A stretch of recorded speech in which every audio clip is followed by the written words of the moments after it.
Even for those companies, we use Notion, we use low-code tools like Soho Creator. We use Glide for creating our portfolio and demo for the sales team.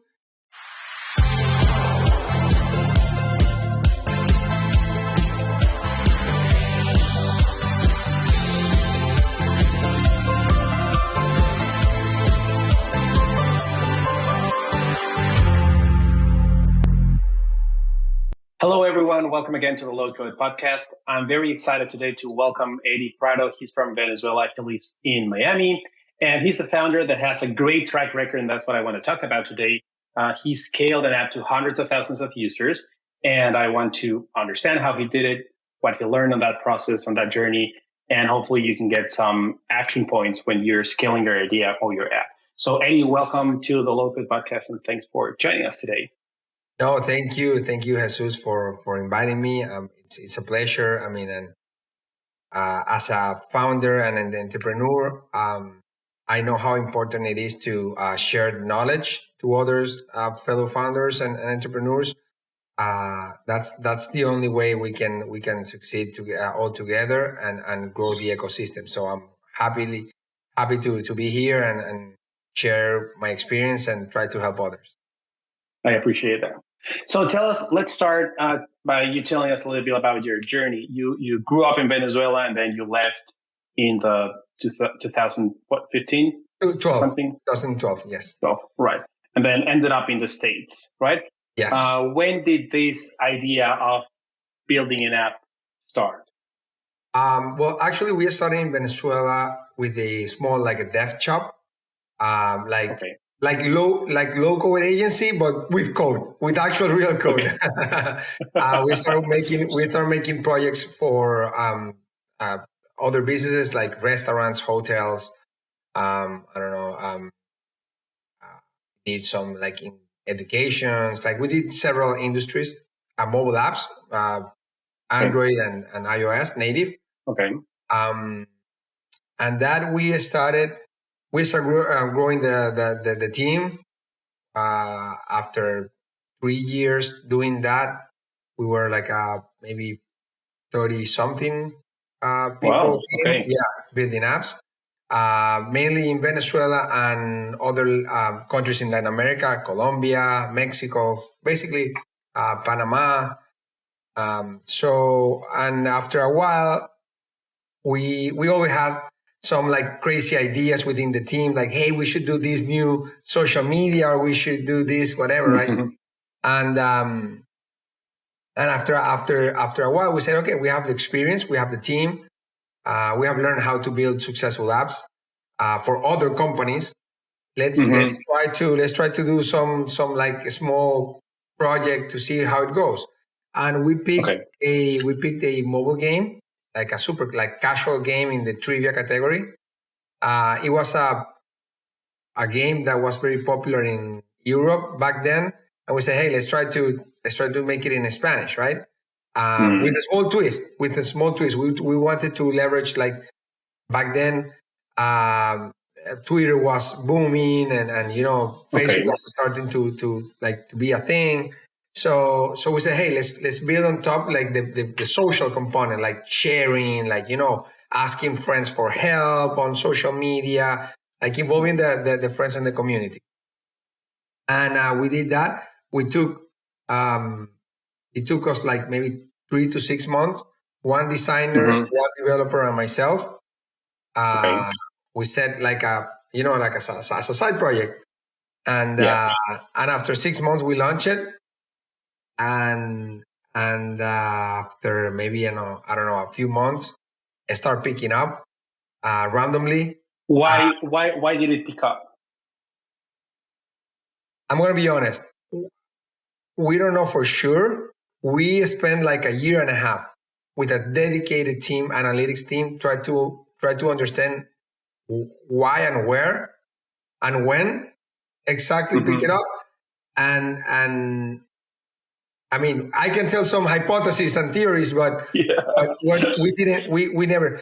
The most credible hypothesis was someone in, I think, Puerto Rico shared the game. Some like influencer in Twitter back then shared it on her Twitter. I think it was a lady on her Twitter account, and it started growing from them. I think, I mean, we think that was it, but to be honest, it was because when we built the app, we didn't have like enough analytics tool and stuff. Like we were just learning how to build a game, right? So we were not prepared to like, oh yeah, let's build this like super massive project. It was like more like a fun project. So, but after that, we learned a lot about user acquisition and about organic growth. Actually, we never spent like maybe 1.5% of our user base was acquired by user acquisition, by paid user acquisition. Okay. The other 90. Was it a free app? How do you make money? Yeah, freemium. Yeah, it was a freemium. Yeah, ads and in-app purchase. Okay. Yeah, you can buy hints and coins to like power ups, stuff like that too. What worked better? Where do you make more money, from ads or in Latin America? Ads. In Latin America, 100% ads. Right. But like in 2014, there was not a culture of people spending money on their and in the United States, because later we translated like we launched the game in 9 different languages, in worldwide. So in like tier 1 countries, technologically speaking, in-app purchases was, of course, what we're driving most of the revenue. That's interesting. So you had this idea. I mean, you validated the idea because you saw the concept working somewhere else. Yes. We saw the concept working something else. We then said, hey, let's bring it into Spanish, because back then it was only like in Germany and in English. Okay. But like British English, right? So we say, hey, let's start in Spanish. But the difference was, okay, let's build this in Spanish, localized, not only like a translation, but you have to localize, because it was a trivia game. So the questions and stuff like that, like the riddles were localized. And I think we did a great job doing that, because everyone thinks outside Latin America, everyone thinks like, okay, because you speak Spanish, you always like talk the same, like, but you know that it's totally different. The Spanish that Argentinians that they speak in Argentina and Mexico and Colombia and Venezuela, right? So we try to make the game as neutral as possible. Okay. And I think we did a great job, because everyone in social media were trying to guess, like, oh no, I think the founders are from Colombia. No, I think they're from Mexico. I think they're from Venezuela. No, they're from Dominican Republic. So people couldn't guess where the company who created the game were from, because we tried to be as neutral as possible. That was one, I think, key of success. And the other one is the social component. We consciously decided to, hey, let's build a game, but let's put some virality loop into that. Like, hey, when you get stuck, ask your friend for help. Post it. Like, we make it easy for people to share on social media. We encourage that during the whole game. Okay. Not being annoying, but encouraging, to share on social media. And I have 2 questions about that. So first, do you think that is still a good way to grow an app? And the other question is, how do you figure out, I mean, it's part of defining the user journey and the user roles and all that, but how do you make it a good experience for the end user? Because the line between bothering them and providing a good experience is a very fine line, or it's a very gray area, right? So how do you make it work? Did you test a lot and change that component, or did you do a lot of user research? What we try to do is the best way to do those kind of features into your app. It could be an app, it could be a game, whatever, right? Is to make the end user feel that you're trying to help them. Okay. If they do that, like, they're gonna get, when they notice that by sharing or by doing whatever action you want them to do, you as a developer are going to get more benefit than then by doing it, then that's when it becomes annoying, right? Okay. Like, why you're asking me to do this because it's beneficial for you, right? Because you want me to promote your app. But on the contrary, if you're suggesting them, hey, if you do this, whatever, right? Whatever you share on social media or whatever, if you do this, it's beneficial for you. I'm trying to help you.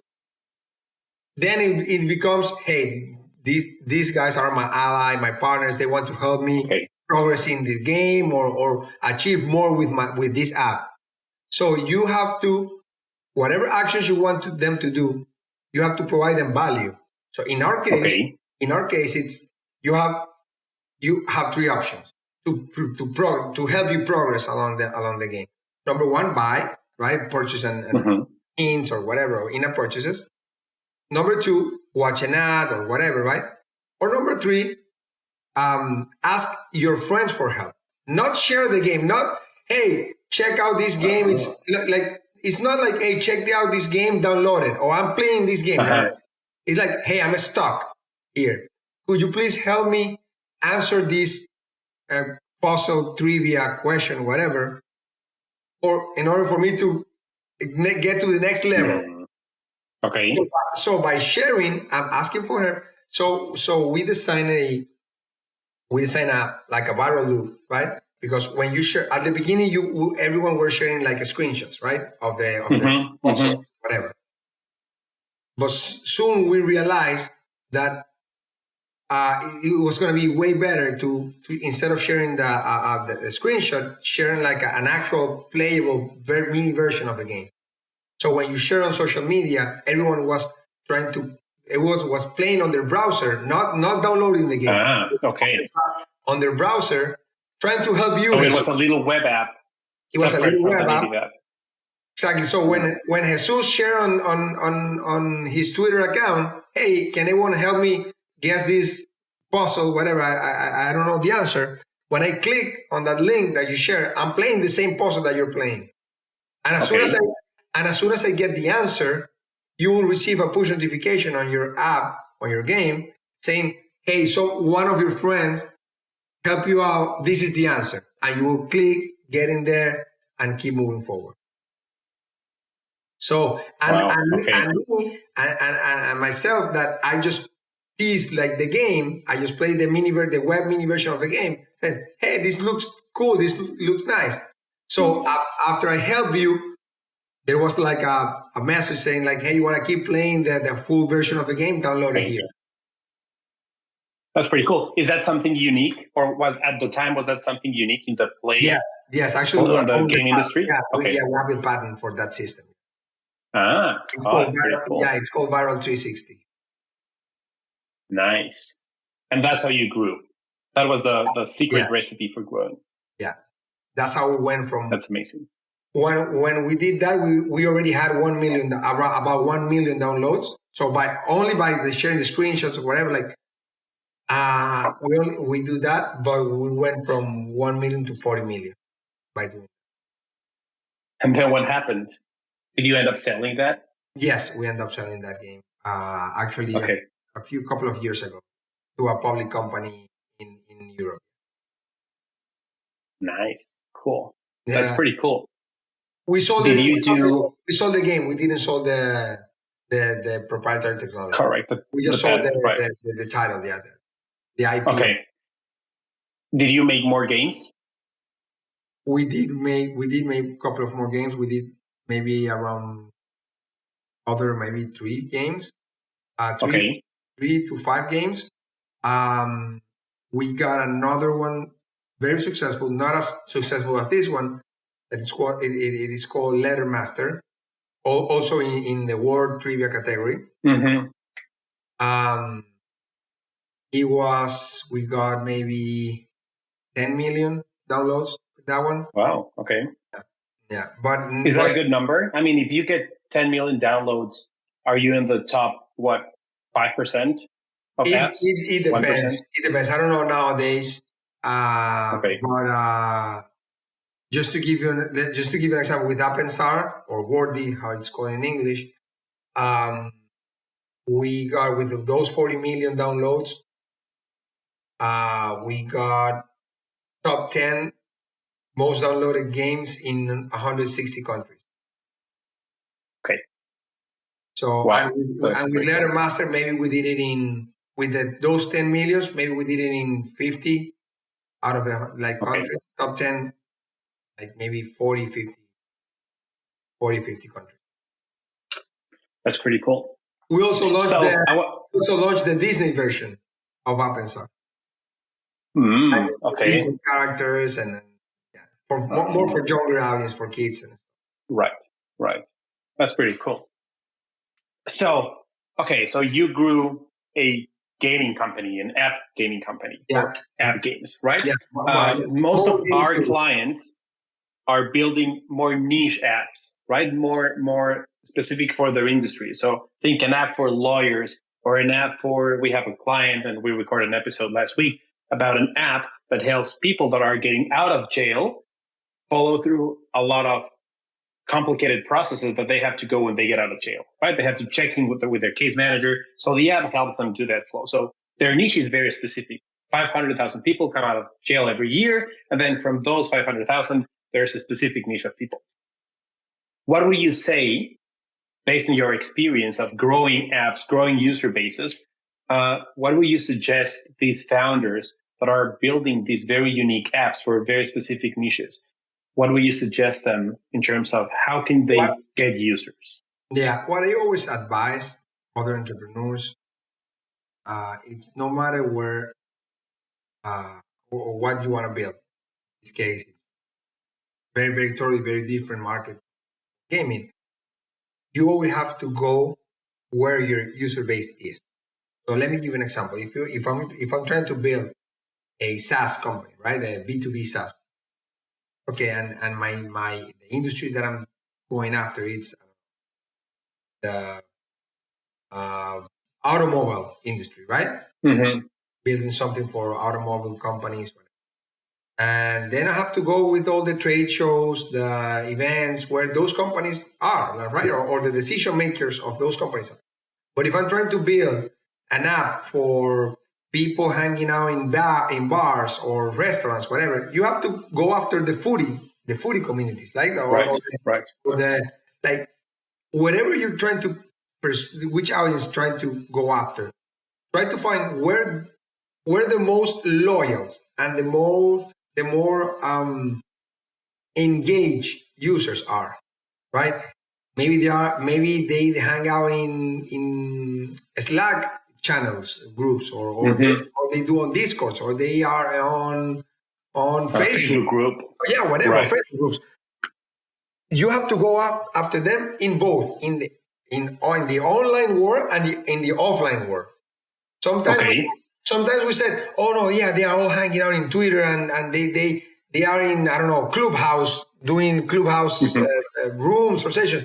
And yes, that's one way. But where do those people gather in maybe if apply in the offline world? As I mentioned, like, they do these events, they do these meetups every month, once a month on this, whatever, this, I don't know, in this square, on this plaza, whatever, right? So you have to go after them, but go chase the most engaged users or the decision makers or go after them. And then start talking to them. Show, not only showing, but talking to them, just talk 20%. And then listen 80%. Mm-hmm. Yeah, that's because sometimes we are so excited about our project and about our idea that we just talk and then say, oh yeah, and the app will do this, and the app will have this feature, and we're thinking in the future to partner with and do this and do that, and it will fireworks and yeah, okay, cool. What does it does today? Right. And how does it sound to you? Is that something you're interested? What is your main pain points? Listen to their main pain points. As entrepreneurs, we always make the mistake. I haven't met one entrepreneur, or at least successful entrepreneur, who haven't made the mistake of thinking they know what their user wants. Yes. We 9 out of 10 we are wrong. We see that all the time. We build an app, and then a few weeks later, they come back and say, "Hey, my users actually don't think this way. We thought this way. They don't. We have to change the flow." Yeah, it's very normal. Very normal. Yeah, getting user feedback is very It's key. challenging and humbling, because it makes you understand that what you have in mind might not be what they're willing to pay for or might be willing to use. Yeah, I remember one time. I'm in the advisory board of one app that tackles political parties, right? And Okay. I don't know much about the political industry, like the politics industry, right? But I remember stopping by, like finding in my city, where in this case I live in the United States, where the Democrats and Republicans, where they meet, where they are like the main meetups, and I started attending to those meetups and Okay. try to listen to like what are their main pain points and what they want to achieve and what is important for them. So I was able to give them proper advice to this company, right? I translate what I was listening and hearing from then technologically, how can this company Right. can tackle that opportunity, etc., etc. Similar with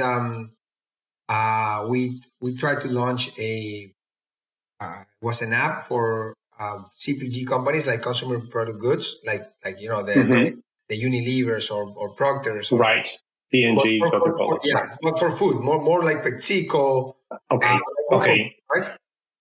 Where they can determine way faster what's out of stock in the shelves, so they can restock it faster than right now, because they're losing like it's revenue opportunities there, right? And I remember for 1 month visiting like three times a week all the biggest supermarkets, and try to understand, and during those visits I met with companies and teams doing the inventory checks and stuff like that, and I talked to them, hey, how you do inventory, what is your main challenge, and I learned a lot, I tried, and at the end that a project didn't grow up, because there were other challenges, but I was able to determine those challenges faster, because I was in the field, like talking to like to the people who are in the The end field, user. whatever. Right. Yeah. Yeah, you weren't in your computer thinking about what they might have You have as to a go pain. there. You were there. Yeah, you have to go there and do the job. Like, actually go to the place, try to talk to them, listen to them. Like, that makes sense. Now I want to change the topic a little bit. You are a software engineer. You have built apps. You have built a lot of software, and now you are in the no-code movement. A lot of software engineers don't like no-code. They feel, I don't know, challenged. I don't fully understand, because at the end, no-code and low-code tools help them as well. But you have really embraced no-code, right? How do you find no-code? Why do you think it's very valuable? What do you don't like about no-code, especially coming from a technical background? yes. I mean, even though I'm a system engineer, I always try to, my passion will always focus on the user experience, right? So the user experience is the intersection between the technical part and the graphic front end UI part, right? It's where those two components, very important components of a technical app, meet, right? And so the first thing I had to do is to learn about designing, right? Because I'm not a designer. I'm not. So after I graduated, the first, I don't know, 4 or 5 years of my career was learning about UI, right? About the correct way to present, like the most effective way to present interfaces to users, etc., right? Okay. And that took me away from coding quite a bit. So when I tried to catch up, a lot of things was happening, right? Even though I can understand code and you like Right. I can talk to any developer and they can present me to challenges and I can try to figure out how to do it, right? But starting from scratch, I wasn't like the best developer because I was a little bit outdated. So so I always focus on like the managing of the team, like the UX, project manager, PM, etc., right? Then, but I always had like my side projects, trying to. I'm an early adopter in technology, so if anything comes new, I try to test it first and see how it goes. And I remember I was trying to do. I don't remember exactly what I was trying to do.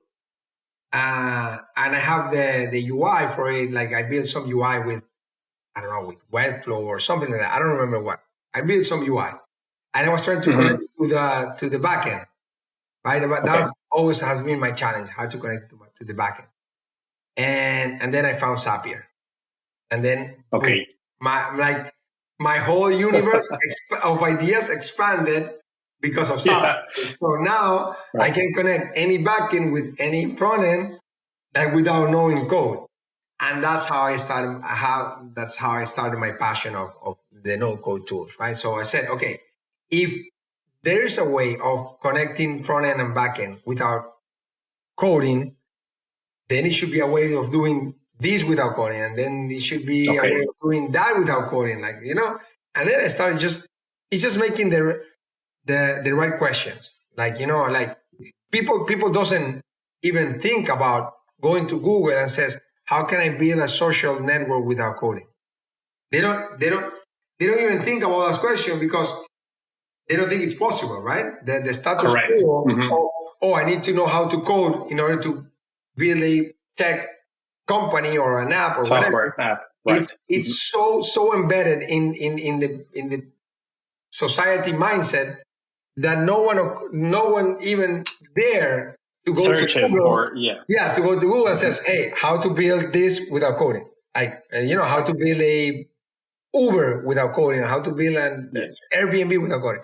So I started asking those questions to Google, and then the answers were fascinating. Like that's how I discovered a lot of no-code tools, and that's how that's one part. And the second part is like I just talk about the most successful one of the most successful